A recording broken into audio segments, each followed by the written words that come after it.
लोकमान्य तिलक अपने कारावास काल का अधिकांश भाग मांडले जेल में ही गुजारे थे।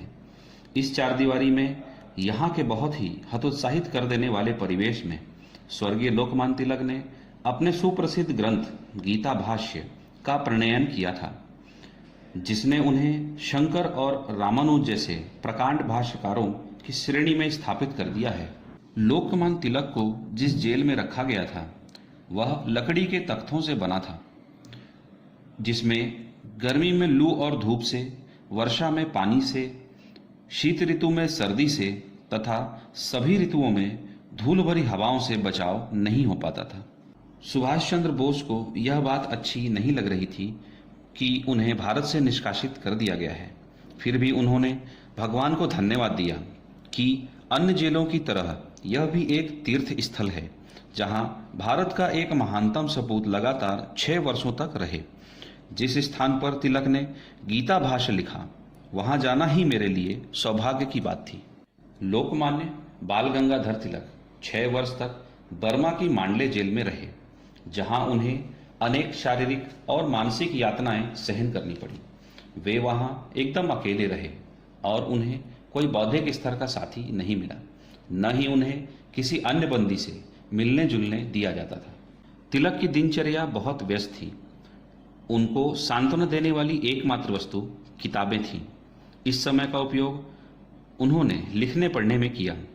जेल में रहते हुए उन्हें 2 या 3 भेंटों से अधिक का मौका नहीं दिया गया और ये भेंटें भी पुलिस और जेल अधिकारियों की उपस्थिति में होती थीं।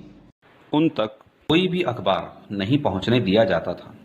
उनके जैसी प्रतिष्ठा और स्थिति वाले नेता को बाहरी दुनिया के घटना चक्रों से एकदम अलग कर देना एक तरह की यंत्रणा ही है। उनकी शारीरिक यंत्रणा के बारे में जितना कम कहा जाए बेहतर होगा। वे दंड संहिता के अंतर्गत बंदी थे। इसके अलावा उन्हें मधुमेह की बीमारी थी। गर्मी उन्हें बहुत सताती थी, क्योंकि मांडले का मौसम सर्दियों में कड़ी सर्दी, गर्मियों में आकाश धरती भट्टी की तरह तपते थे। बरसात में भारी वर्षा होती थी।